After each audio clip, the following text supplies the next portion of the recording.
Hey guys, Akio Murasaki here, as usual.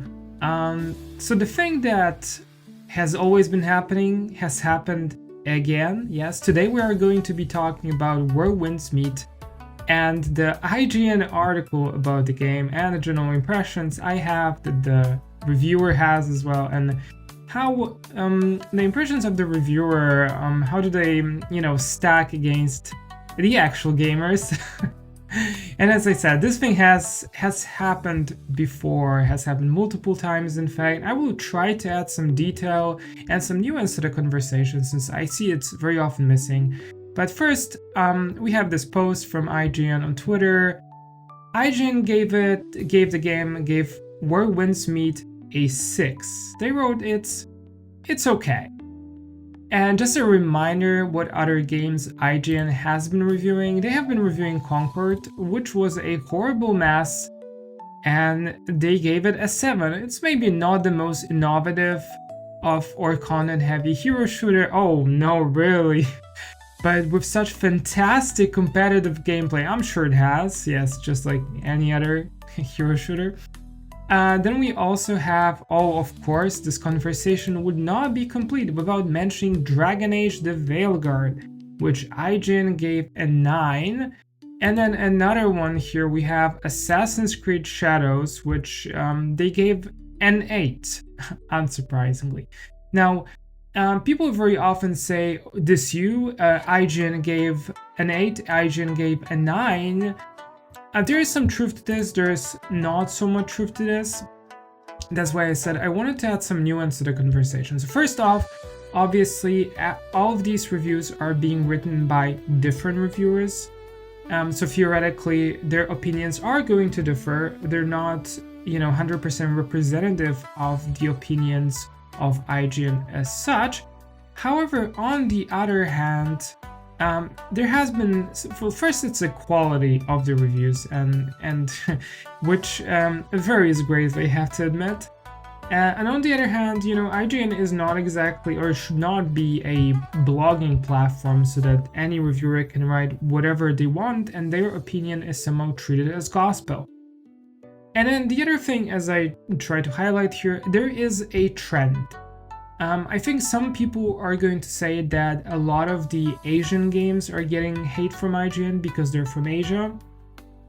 I would say more specifically not merely Asian games, because for instance both Pokemon and Digimon Time Stranger, which I am still playing through. I really want to complete the game. I want to complete it as much as possible, get as many of the Digimon as possible, of course find all of the treasures and everything, so it's going to take time. But both of these games were reviewed, I think, fairly favorably. I think both of them got like a 7 or an 8, or an 8. I would need to check specifically, but neither of them got much hate in general, obviously with Pokemon being more favored than Digimon and being heavily promoted by IGN. But yeah, as I said, it's not every single Asian game that is getting hate from the reviewers. It's specific Asian games. It's specifically games from China and or Korea, like Stellar Blade. And it's also specifically games that are bigger, and both in scope and in features. So games that are going to leave a mark on Western players, and also, what is very important, do endanger the Western gaming industry with their influence. Yes, that was exactly the case with Stellar Blade, and is also the case here with Where Winds Meet. Yes, which I forgot to put out the post here, but yes, it has over 9 million I think registered players or so, which is obviously a lot. Let's get to the review from IGN though. Let's see what exactly are they saying about the game. So the first paragraph is not like super negative.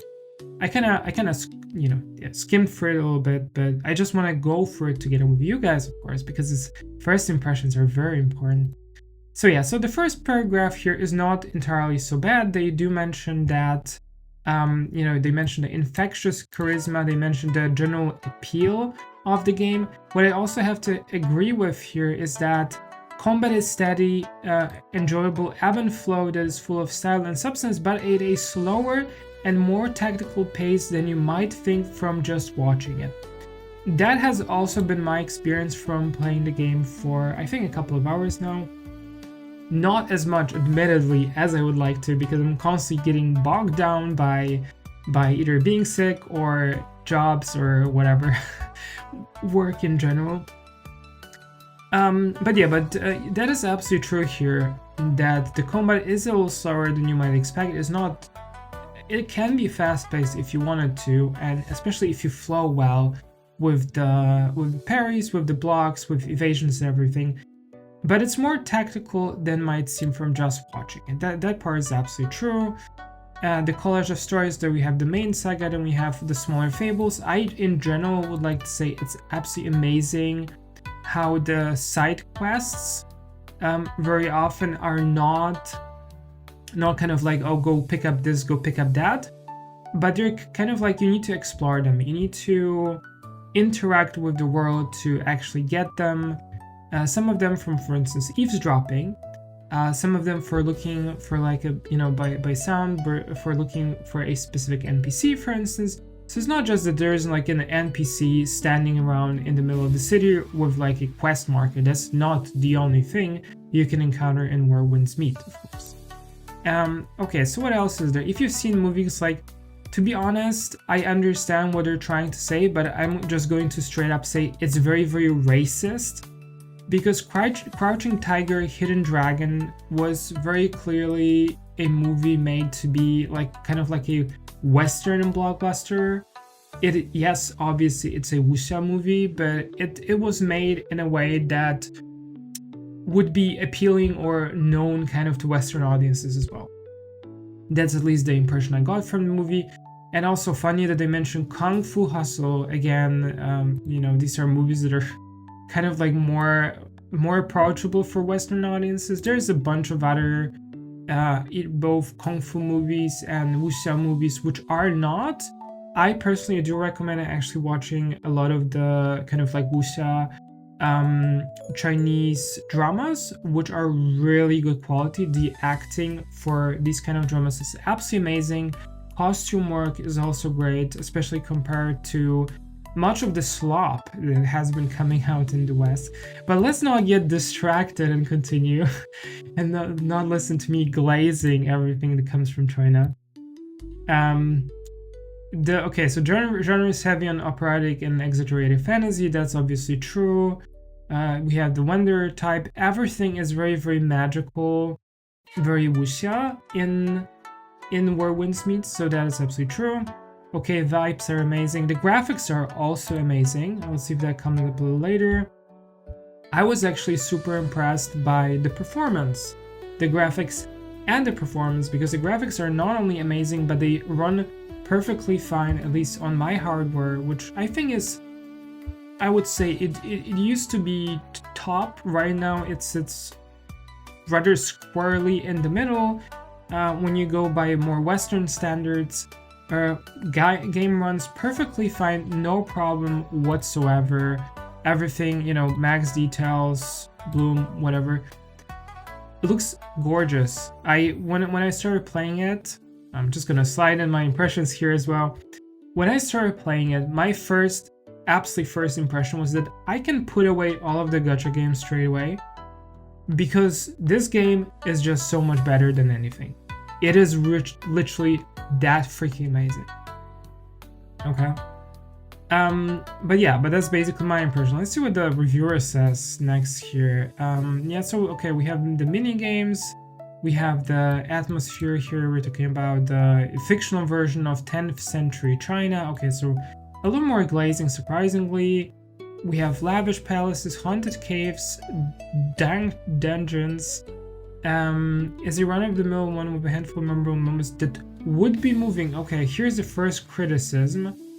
That would be moving, but they are often undone by some pretty awful English localization that makes exchanges between characters dance with redundancy and turns of phrase that don't really make sense. Okay, now here I have to admit a little bit. I've been playing the game partially in English, but mostly also in Japanese.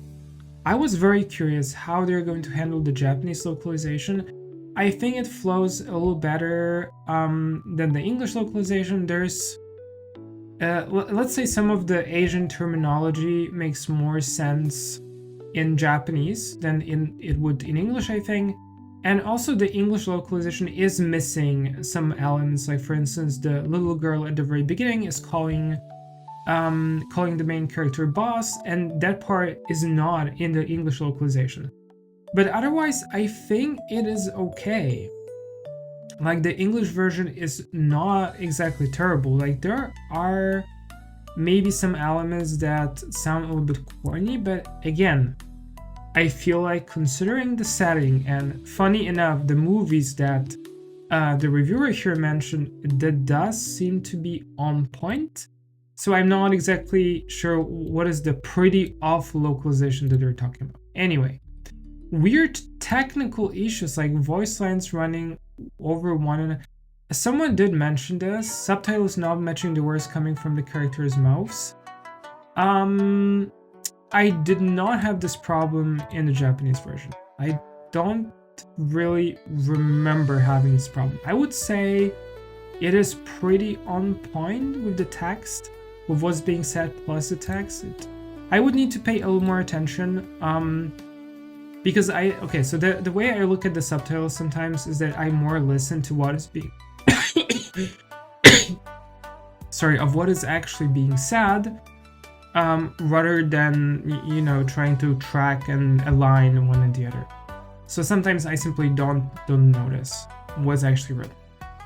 That's a fair point maybe. I will take a look whether this is also the case in the Japanese version, but let's see. Maybe it's the case in the English version. Okay, fair enough. A dramatic last stand where two frenemies, assuming enemies, unite to beat back great evils, completely undermined when their voice suddenly stops speaking and never kick in. Okay, so when was this written actually? November 12th. Oh my lord. Okay, that's... Oh. Okay, there's been... Okay, this is interesting. There has been a lot of updates actually coming out in the recent days. I've seen at least 2 or 3 patches. So it could be that a lot of these issues were actually addressed already, and then obviously, the article does not reflect that, to be honest. So yeah, I'm like, it's a bit of a shoulder shrug from my side, to be honest. Okay, so they're complaining quite a bit. They're complaining about localization, they're complaining about the voice. Okay, I can see how that would be potentially distracting.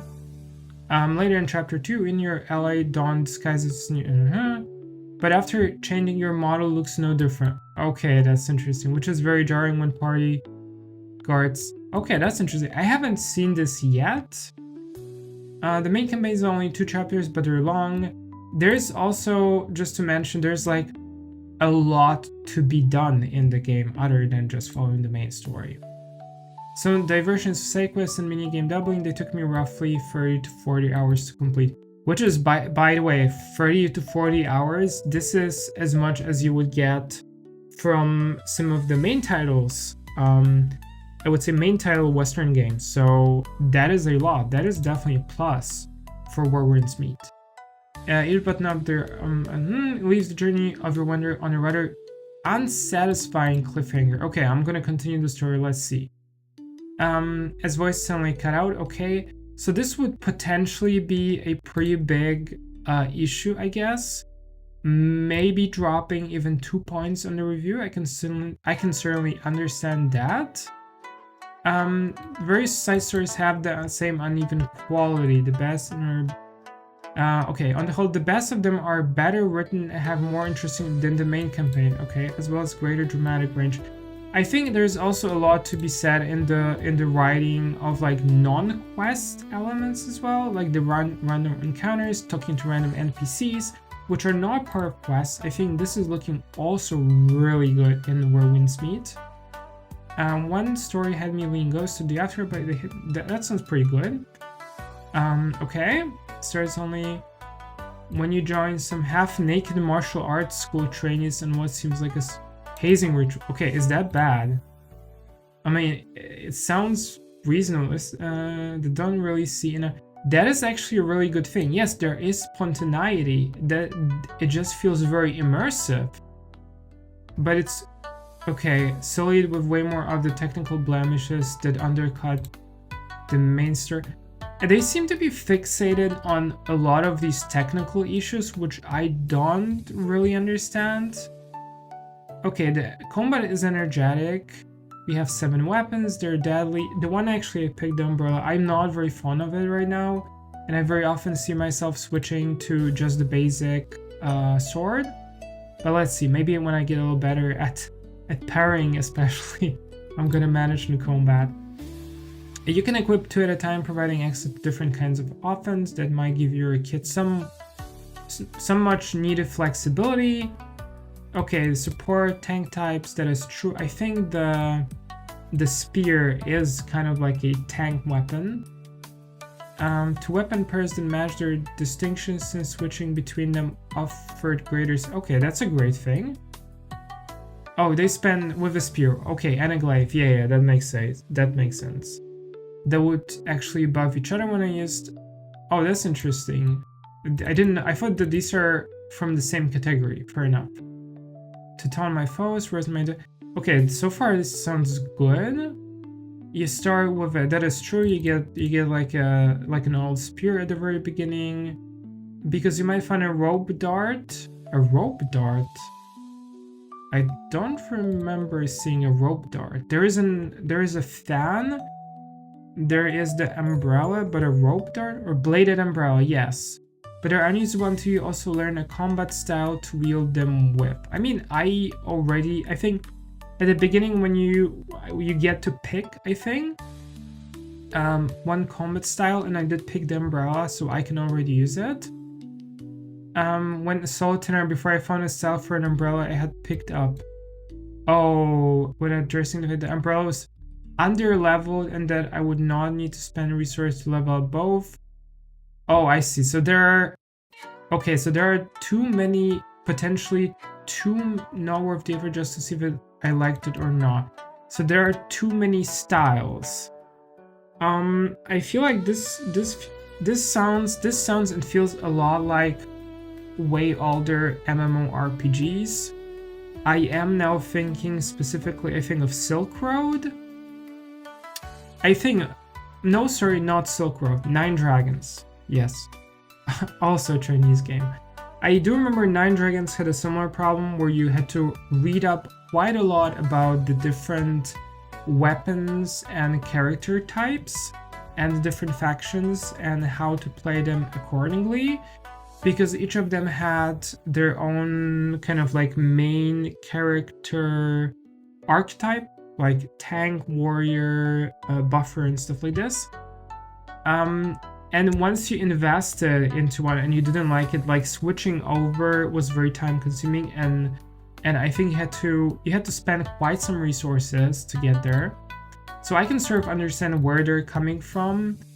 But then again, I do think that as you play the game, you can develop all the other playstyles as well, and you can switch them. And also, we are in 2025, you can always read up online a little bit if you're uncertain which one to pick. So yeah, so I don't see, like, I don't like the umbrella, for instance. And I'm not happy with picking it, but that does not mean I will, suddenly revert, roll back or something. No, I will just continue playing the game and see what are the other options. All of this ability chaining and buff management made Whirlwind's Meet feel much more like an MMORPG than an action game. Here I am just going too hard on disagree, because while you do have these abilities, you do have this like MMO element to it. The game offers you the ability to play it more like an MMO and more like an action game. I do actually use the action game mode more than anything. And also on that note, speaking of the massively part of MMO, I do play it more like a single player game. It does offer like a more multiplayer style. I play it more like, I would say, Skyrim or Dark Souls, for instance, and it does really have these two vibes. My general impression, since I'm already talking about this, my general impression was that it was kind of like Skyrim, but with all of the mods installed. In terms of like the different features the game has to offer, it was really this good. And I will definitely, like, every time I'm not playing it, I'm annoyed I don't have time to play it because the game is amazing. Okay, so me seems like it's more like an MMO. Then again, I don't see how this is a bad thing. Okay, so vital difference makes okay, I mean, yeah, so it does play more like Dark Souls / Elden Ring, so this is quite obvious, but all of this is actually explained to you. I'm currently playing on normal difficulty. I think some other people, like Legendary Drops, for instance, they started on Legendary difficulty, which they regretted it, by the way, spoiler alert. I would not subject myself to anything like this, because this is quite hardcore. But yeah, but like you can enable, I don't think, not sure if it's like, it's not called auto parry, it's called like parry assistance or something. Yeah, it gives you cool insight points and get out of jail free cards. It makes parrying a little easier. I don't use this, I prefer to go the hardcore route, and parry. If I parry, I parry. If I don't parry, well then I suck. My first combat encounter was me accidentally stealing a horse and then getting bludgeoned by the rider of the horse and incurring a disability that I still don't know how to get rid of, for instance. So yeah, that did happen, actually. That enemies are not diverse, they're complaining. Okay. I would say yes and no. I guess that's a problem. Enemies aren't very diverse, largely the same type of guys in different faction garbs, with special gang-specific unit to spice it up. I mean, again, this feels very much like Skyrim. Yeah, I mean, I guess in Dark Souls, Elden Ring, yeah, you will definitely see more diversity in enemies, but also I wouldn't say it has become an issue so far. I mean, I'm not 30-40 hours in, so... But yeah, again, not really an issue. Okay, so I think the flaws of this amalgam they're talking about, like the sameness, the parrying and everything, is most evident against bosses, where things really just get reduced down to a rinse-repeat cycle of parrying and dodging attacks, counter-attacking, avoiding big telegraphed blows, and so on. I'm sorry, what were you expecting exactly from fighting bosses? Like, they have more hit points. You are going to need to avoid the attacks and slam them. What were you expecting exactly? Like, this is a typical, I'm just gonna say it. This is a typical IGN criticism where you know that a boss is going to use multiple attacks. Some of them are going to be the same attacks as the ones before, and you are going to be dodging them or parrying them or getting slammed by them. And that is not exactly surprising, is it? Most bosses are super thugs, okay, with greater health and damage than the guys like them you're encouraged. Okay, can share things up, but even that tier of baddies is hit or miss. I'm not quite sure in what sense. I mean, okay. I feel like the reviewer doesn't really get the whole wuxia thing. You are a wanderer in a, in a fantastical Chinese-inspired setting. You are going to see a lot of bandits who are bandits, and they look like bandits, yes. And very often they will eventually merge into, one view of, yeah, it's a bandit. Like, they're supposed to be distinguishable in like a very wuxia style. So I'm very confused like what the criticism here is. Okay, it shoots fireworks. Okay, there's a hit. Later, it seems to be attempting to recall secures Lady Butterfly fight from memory is a miss. Okay, I need to get there. Maybe that's a problem, maybe that's not a problem. Okay, well, I'm already ranting for a fairly long time. Let's just get down to the bottom. let's see what the closing thoughts on this are, because so far it's a mix of some things are great, some things are not. So here it is. Here's the verdict. So what are the closing thoughts? There is a version of Windsmeet that isn't throttled by the storm of its own lofty aspirations. Wow. Quick reminder, when this was being reviewed, and I think still at this point actually, the game is still officially in beta, okay? It really is. I was surprised as well. It's not fully released. You are going to see some things that probably don't work considering the scope of the game. And these things are going to be fixed. You report them, they are getting fixed, okay? So then you don't see them again.